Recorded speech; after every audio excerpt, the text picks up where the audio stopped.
ഞാൻ അങ്ങോട്ട് പറഞ്ഞ 3 ഐറ്റത്താണ്. അപ്പോൾ ഞാൻ ഫസ്റ്റ് വീഡിയോയിൽ കാണിച്ച സാധനമാണ് ഈ ഏറ്റവും റേറ്റ് കൂടിയല്ല, എന്നിട്ട് ഒരു സെൻട്രൽ നിൽക്കുന്ന പ്രൊഡക്റ്റ് ഉണ്ട്. അഥവാ ഇത് നമുക്കൊരു 360 ഉറുപ്പ്യക്കൊക്കെ നമുക്ക് പുറത്തുനിന്ന് വാങ്ങാൻ കിട്ടുന്ന സാധനമാണ്. ഇതെങ്ങനെ വെച്ചാല് നല്ലൊരു സൗണ്ട് കിട്ടും. അത് നമുക്ക് കണ്ട 150 dB സ്പീക്കറാണ് വരുന്നത്. നല്ലൊരു സൗണ്ടും പിന്നെ ഇതില് ഈ പട്ടക്കൊക്കെ നല്ലൊരു ക്വാളിറ്റിയുള്ള ടൈപ്പാണ് വരുന്നത്. നിങ്ങളിത് നോക്കിക്കോളി. ഇത് പാസോന്റെ കമ്പനി കണ്ട മൈക്രോ USB ചാർജർ.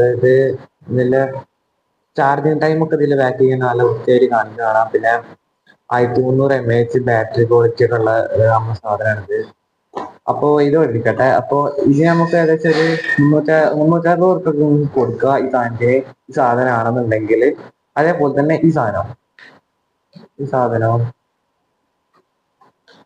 ഇത് കാണാൻ കണ്ട ഇത് 1200 mAh ബാറ്ററി, മറ്റേ 1300, ഇത് 1200 mAh ബാറ്ററി. വിചാരിക്കും ഇത്രയും കുറവല്ലേന്ന്, പക്ഷെ അത് കുറവ് നല്ല വ്യത്യാസമുണ്ട്. പിന്നെ ഇതിന്റെ ബാറ്ററി ഈ സ്ട്രിപ്പിന്റെ ഇതൊക്കെ കുറയും. ഇത് നമുക്ക് വേണമെങ്കിൽ അതിൽ ഒരു 100 ഉറുപ്പ്യ കുറഞ്ഞ് വാങ്ങാം. അഥവാ നമുക്ക് 260 ഉറുപ്പ്യക്ക് വാങ്ങാം. 260 ഉറുപ്പ്യക്ക് 250, 240 ഉറുപ്പ്യക്ക് ഇത് കിട്ടുന്ന സാധനം. പിന്നെ ഞാൻ ഇതിന്റെ സൗണ്ടും പിന്നെ ഇതിന്റെ ലൈറ്റ് ടെസ്റ്റ് ഒക്കെ കാണിച്ചു തരാം.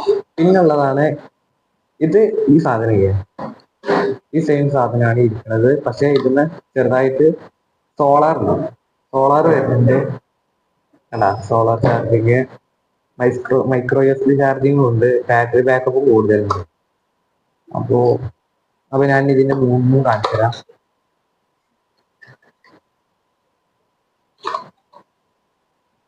അപ്പൊ ഇതാണ് ഇതിന്റെ സൗണ്ട് കേൾപ്പിച്ചു തരാം. ഇതിന്റെ സൗണ്ട് ഇതാണ്. ഇനി നമുക്ക് ഈ കുറഞ്ഞ ടൈപ്പ് എടുത്ത് നോക്കാം. നോക്കുമ്പോ ഈ സാധനം അങ്ങോട്ടും കൊണ്ട് മാറി കറക്റ്റായിട്ട് അറിയില്ല. ഇതുമേ മേലെ സോളാർ ഉണ്ടായതുകൊണ്ട് അറിയും. ഈ സാധനം അങ്ങോട്ട് മാറി അറിയില്ല. ഇത് നമ്മൾ ഓണാക്കി വെക്കിയാല് സൗണ്ട് കുറവുണ്ടാവും. പിന്നെ ഇതെടുത്ത് നോക്കിയാല്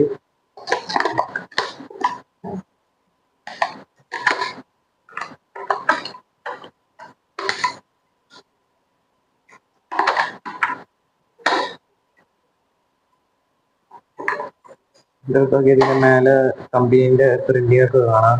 ഇത് കുറച്ചും കൂടി സൗണ്ട് ഉണ്ടാവും. നോക്കി കേട്ടൊക്കെ മനസ്സിലാവും.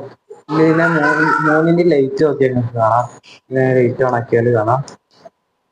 ഏതോ നിറം നോക്കി ഇത് രണ്ടും ഏകദേശം ഞാൻ പറഞ്ഞില്ലേ സെയിം ആവുന്നത്. പിന്നെ ഇത് കുറച്ച്